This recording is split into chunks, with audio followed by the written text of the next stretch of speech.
নমস্কার বন্ধুরা, সবাই কেমন আছেন? আশা করি ভালো আছেন। নতুন একটা ভিডিও নিয়ে চলে এলাম। আজকে আমরা যাচ্ছি মায়ের দর্শনে, অর্থাৎ তারাপীঠ। আপনারাও সঙ্গে থাকুন, দেখুন একদিনে আমরা কিভাবে যাই আর কিভাবে ফিরে আসি। সঙ্গে মায়ের পুজো দেওয়া সবটাই থাকবে খুব অল্প সময়ের মধ্যেই। কেউ ভিডিওটা স্কিপ করবেন না। অবশ্যই যারা সাবস্ক্রাইব করেননি অবশ্যই সাবস্ক্রাইব করে দেবেন। লাইক, কমেন্ট, শেয়ার করতে ভুলবেন না। ভুল ত্রুটি হলে সেটাও বলবেন, ভালো লাগলে সেটাও বলবেন। দেখতে থাকুন। চলে এলাম আমরা কলকাতা স্টেশনে। আজকে আমরা ট্রেন ধরবো কলকাতা স্টেশন থেকে হলদিবাড়ি এক্সপ্রেস। চলুন ট্রেনে গিয়ে দেখা হচ্ছে। 9:10 ট্রেনে আমরা উঠে পড়লাম। যেতে যেতে আর এক মায়ের মন্দিরের দর্শন, আমাদের দক্ষিণেশ্বরে দক্ষিণা কালী এবং গঙ্গা মায়ের দর্শন। দেখতে দেখতে গ্রাম বাংলার এই বর্ষার যে অপরূপ দৃশ্য, সেই অপরূপ দৃশ্য আমাদের চোখের সামনে ভেসে উঠল। দেখুন কতটাই না সুন্দর লাগছে। চলে এলাম আমরা কলকাতা থেকে 98 কিলোমিটার পথ চলে বর্ধমান জংশন। আমাদের ট্রেনের প্রথম হল্ট এই বর্ধমান জংশন। আবার রওনা দিলাম। এবার যেতে যেতে হঠাৎ বন্যার কবলিত এলাকার মধ্যে দিয়ে বর্ধমানের পর থেকেই দেখুন চারিদিকে শুধু জল আর জল। মানুষের দুর্দশা দেখে খুবই খারাপ লাগলো।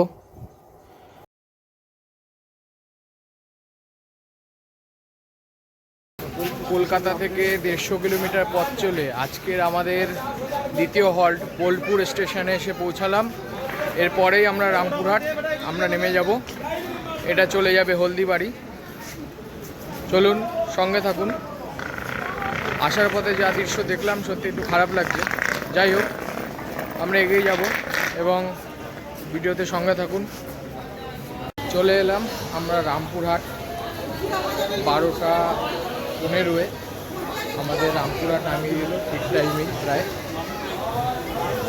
এরপরে আমরা স্টেশনের বাইরে যাব এবং এখান থেকে অটো ধরে তারাপীঠ মন্দিরের দিকে যাব।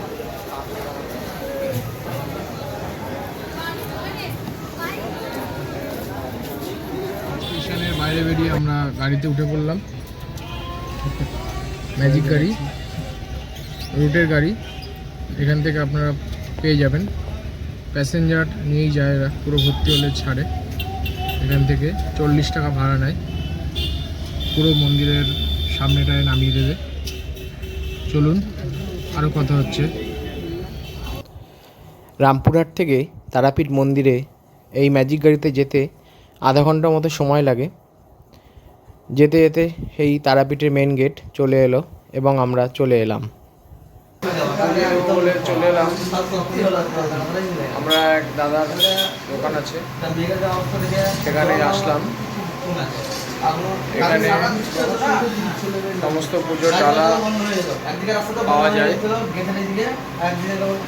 এখান থেকে ডালা নিয়ে নেব এবং তারপরে আমরা মায়ের পুজোর জন্য চলে যাব। আমরা এইখানটার এই দোকানটায় আসলাম। আমাদের ডালাগুলো আমরা এখান থেকে সাজিয়ে নিচ্ছে দাদা। তারপরে ডালা নিয়ে আমরা মন্দিরের দিকে যাব। ডালাগুলো আমরা সাজিয়ে নিচ্ছি, আপনারা একবার দেখে নিন আমরা কোন দোকান থেকে নিচ্ছি।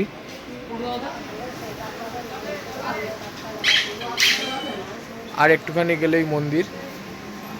আর এনাদের দোকানের পেছন দিক থেকেও যাওয়া যায়, আমরা পেছন দিক থেকেই চলে যাব।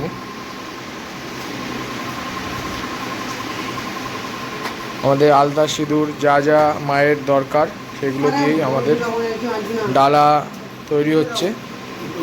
ফাঁকায় ফাঁকায় এখন আমরা এই ভাইয়ের সাথে যাচ্ছি পুজো দেওয়ার জন্য। মন্দির পুরোটাই ফাঁকা আছে। বামদেব অন্য সময় এখানটা পুরোটাই ভিড় থাকে। এখানে লাইন দিয়ে দেখুন সুন্দর বসার জায়গাও করা আছে, যাতে দর্শনার্থীদের কোনো রকম অসুবিধা না হয়।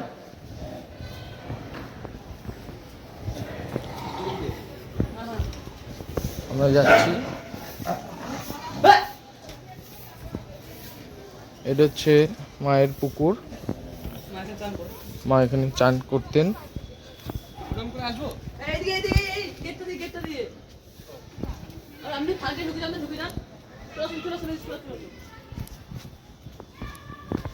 যে মায়ের মন্দির একদম আমরা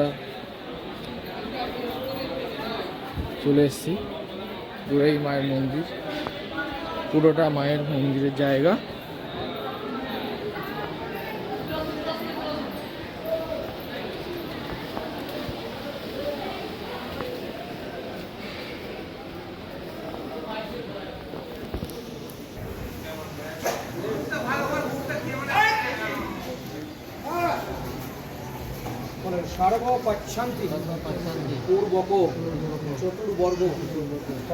পুজোটা দিইনি। আমরা যেই সময়টায় পুজো দিলাম, সত্যি মায়ের দর্শন আমরা খুব ভালোভাবেই করলাম। দেখুন সবাই কত সুন্দরভাবে মায়ের দর্শন করছে, কোনো ঠেলাঠেলি নেই, কোনো কিছু নেই, পরপর একদম। এই যে আমার বন্ধুটা দেখুন কত সুন্দর মায়ের সামনে বসে ওকে আশীর্বাদ করলো, এবং আমরা ঠাকুরকে ধরলাম এবং আমাদের পুজো সম্পূর্ণ করলাম। খুবই ভালোভাবেই আমরা এবার পুজোটা দিতে পারলাম। আপনারা এরকম গেলে পারবেন পুজো দিতে। এরপরে আমরা আমাদের সাইট সিন করব পুজো দিয়ে বেরিয়েই। চলুন দেখা যাক। আমরা এখন সাইট সিন যাব। এই দর্শনীয় স্থানগুলো আপনারা দেখতে পারেন, এগুলো আছে। এই দাদারা একটা প্যাকেজ করে নেয়, মোটামুটি এই স্থানগুলো ঘুরতে আপনার 4 ঘন্টা মতো টাইম লাগবে। আমরা সব জায়গায় যাব না, কিছু কিছু জায়গায় যাব, সেগুলো আপনারা দেখাবো। আগেই আপনারা শুনলেন আমরা একটু সাইট সিন করতে বেরিয়েছি তারাপীঠের বিভিন্ন দর্শনীয় স্থান, বামাখ্যাপার বাড়ি, এখানে একটা নতুন ইস্কন মন্দির হয়েছে, সেটা আরও অন্যান্য কিছু সবটাই দেখাবো। কিন্তু এত সুন্দর রাস্তা দিয়ে যাচ্ছি, আপনাদের না দেখিয়ে পারলাম না।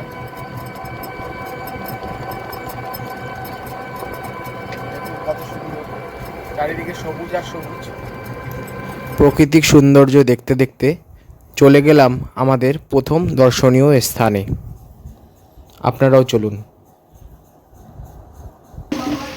চলে এলাম একটা জায়গায়, জগন্নাথ দেবের মন্দির, জগন্নাথ বাঁকড়াই বলা হয়।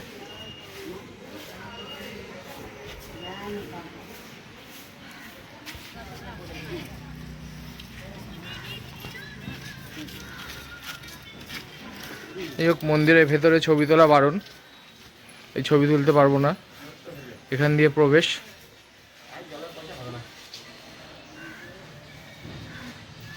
এই হোক, আবার অন্য স্থানে কথা হচ্ছে। চলে এলাম ইস্কন মন্দিরে।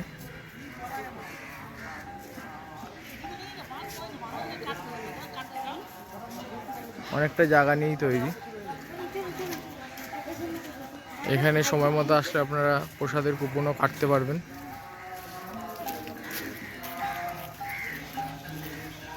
এখানেও একই নিয়ম, ভেতরে ছবি তোলা যায় না, তাই বাইরে থেকেই আপনাদেরকে দেখিয়ে দিলাম। চলুন দেখা হচ্ছে আর একটা স্থানে। এই ইস্কন মন্দিরের একটু পাশেই অবস্থিত এই নিমাই বাড়ি। এখানেও খুব সুন্দর, এখানেও ফোন নিয়ে যাওয়া যায় না। এর ভিতরে একটা পুকুর আছে, অনেক মাছ আছে এখানে, আপনারা খাবারও দিতে পারবেন চাইলে। এটা হচ্ছে পঞ্চপাণ্ডবের মন্দির, এই গাছটার ভেতরে রয়েছে। কত সুন্দর লাগছে দেখুন।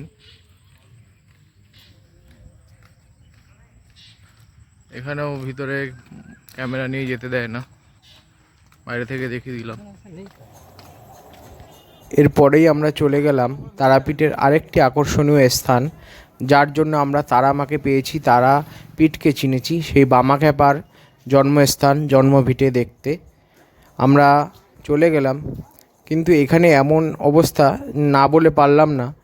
2-3টে ঘরে লেখা আছে বামাখ্যাপার জন্মস্থান, কিন্তু এদের ব্যবহারটা অত্যন্ত খারাপ আমার যা মনে হলো। জানি না কার সাথে কীরকম হয়েছে, কমেন্ট করে জানাবেন।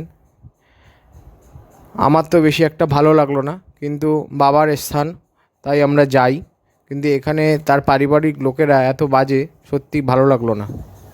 পৌঁছে গেলাম আরেকটি মন্দিরে। এটা হলো রাধাকৃষ্ণের মন্দির। এটি তারাপীঠে ঢোকার আগেই রাস্তার পাশে।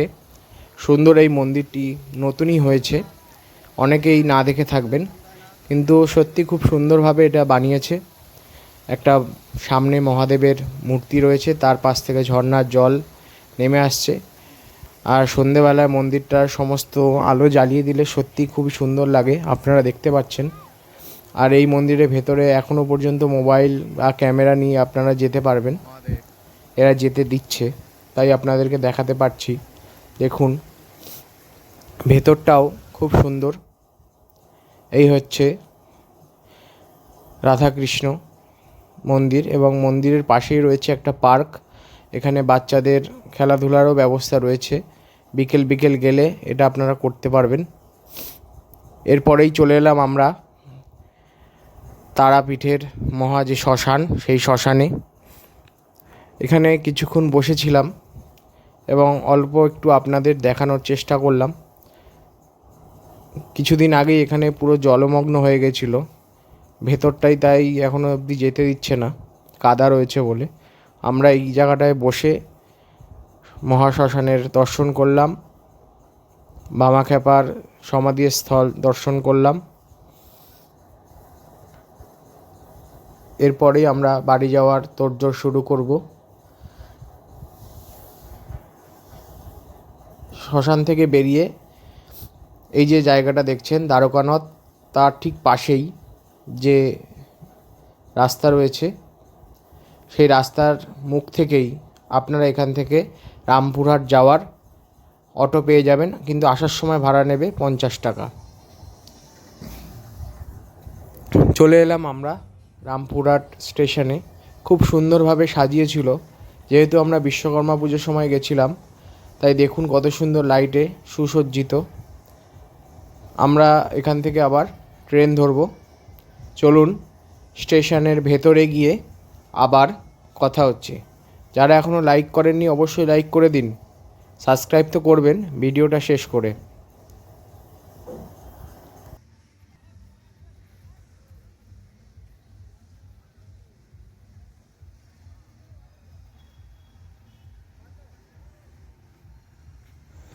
এখন আছি আমরা রামপুরহাট স্টেশনের মধ্যে। এখান থেকে আমরা এখন ধরব গৌড় এক্সপ্রেস, যেটা আমাদের বিধাননগর বা শিয়ালদাতেও নামাতে পারে। দেখাচ্ছে বিধাননগর দাঁড়াবে, যদি বিধাননগর দাঁড়ায় অবশ্যই বিধাননগর নেমে যাব।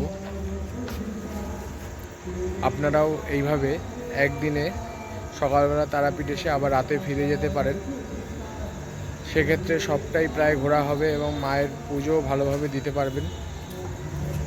আশা করি ভিডিওটা ভালো লাগলে লাইক, কমেন্ট এবং যারা সাবস্ক্রাইব করেননি সাবস্ক্রাইব করবেন, শেয়ার করবেন, যাতে আরও ভালো ভিডিও আপনাদের জন্য করতে পারি। সবাইকে ধন্যবাদ এতক্ষণ ভিডিওটা দেখার জন্য। আবারও ধন্যবাদ জানাই অন্তরের অন্তঃস্থল থেকে। সবাই ভালো থাকবেন, বাই।